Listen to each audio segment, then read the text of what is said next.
Şerê avê dest pê kir, Kurd ji qas amade ne. Bê ku gotinê dirêj bikim hema sera rast bêjim. Li Rojavayê Kurdistanê û Bakurê Sûriyê çemê Firatê li ber min çiqînîye. Jiyana 5 milyon kesî di xeteriyê de ye. Gelên herêmê bi xela û tîbûnê re rûbirû ne. Ji ber kêmbûna rêjeyê avê gelek navendên elektrîkê yên li ser çemê Firatê îro rawestiyane. Li Rojavayê Kurdistanê û li herêmên din yên peravê Firatê bi qasî 5 milyon kes ev mehekî ye bê avin bê elektrîkin. Dîsa li serê kaniyê tam bi destpêka meha Remezanê re hêzên ku herem dagirkirine av li ser gel berîne. Li herema Hesekê bi qasî milyon û nîv kes ji ava vexwarinê bê parin, hem jî di meha Remezanê de. Xwedê dijminên bê însaf kirine para Kurdan, dijminên ku exlaq û pîvanên ola xwe jî nas nakin. Ji herema Rojhilata Navîn bêhna şerê avê tê. Firat û Dîcle her du çemên herî mezin ên Rojhilata Navîn in.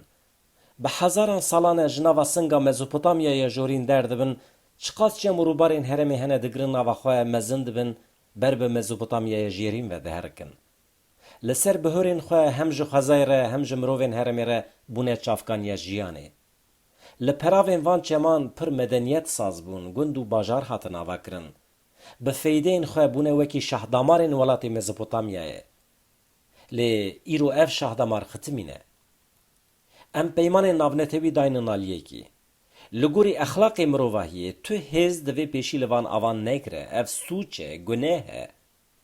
Lê dewleta Tirkiye bi bendavên ku ava kirine, çavkaniya van her du çemên qedîm xisiye kontrola xwe.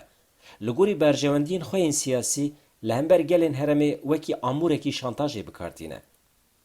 Pêşî berê 30 salan bi avakirina projeyên gapê zirarekê mezin da xwezaya herikîna Firatê. Rêvebirên Bexda û Şamê ji bo rêjeya ava Firat û Dîcle kêm neke bi Tirkiye re peyman jî mor kirin. Wekî mînak, li gorî peymanê divê ava çemê Firatê di saniyê de herî kêm 500 metrekûb biherike nava axa Sûriyê. Lê niha di saniyê de tenê 200 metrekûb avê berdidin. Ji xwe Tirkiye çemên Dîcle û Firatê weke avê navnetewî qebûl nake, wan wekî malê xwe dibîne. Bi avakirina bendava Ilisû re rê li Dîcle jî birîn. Vê bendavê bajarê Eskîfê ku dîroka 12,000 salan ya Mezopotamyayê di nava xwe de dihewand daqultand. Ev bi tena serê xwe mijarekê wisa biêş e ku daristan tev bibin qelem, asîman bibin rûpel jî dîsa têra vegotina wê nakin.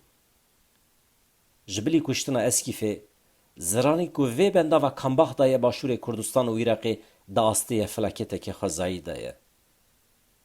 Arewşa Firatê ji ya Dîcle xirabtir e. Bandora zirarên wê berfirehtir e. Ji ber qutkirina ava her du çeman li herêmê hem mirov, hem xweza, hem jî cîhana kuvî bûn qurbanî. Li ser bihorên van her du çeman bi qasî 500,000 hektar erdên çandinî bûn çolistan.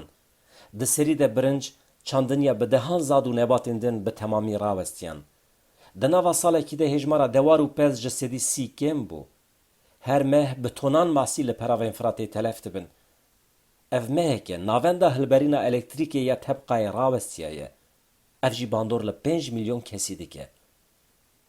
Firat her wiha ji bo ava vexwarinê jî tê bikaranîn. Lê îro kapasîteya wî têrê nake. Ji ber dijminahiya bêînsafiya dewleta Tirkiye, li Rojava pirsgirêkeke ciddî ya elektrîk û avê derketiye holê. Ji neçarî îro av bi konteneran li malan tê belavkirin. Di vê derê de pêwîstî pê heye em çend pirsan ji rêveberiya xweseriya Rojavayê Kurdistanê bikin.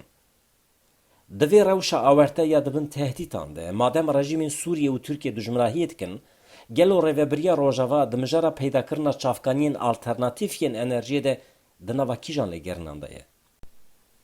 Ji bilî bendavên li ser ava Firatê, gelo ji bo hilberîna enerjiya tav û bayê çi projeyên wê hene? Gelo hele hazir ji bo peydakirina ava vexwarinê projeyên demdirêj yên rêveberiya xweser çi ne? Bütçeya ku rêveberiya xweser ji bo van projeyan amade kiriye çi qas e? Wekî gotina dawî em dibînin ku Îran jî avê li hember Iraq û başûrê Kurdistanê weke şantajê bikartîne. Her wiha li Afrikayê jî bendavên ku li ser çemên Nîlê hatine avakirin bi taybetî Misrê gelekî aciz dike. Ev tev nîşan didin ku şerê avê ji niha ve dest pê kiriye. Navenda vî şerê jî wê dîsa Rojhilata Navîn be. Gelo Kurd ji bo vî şerê çi qas amade ne?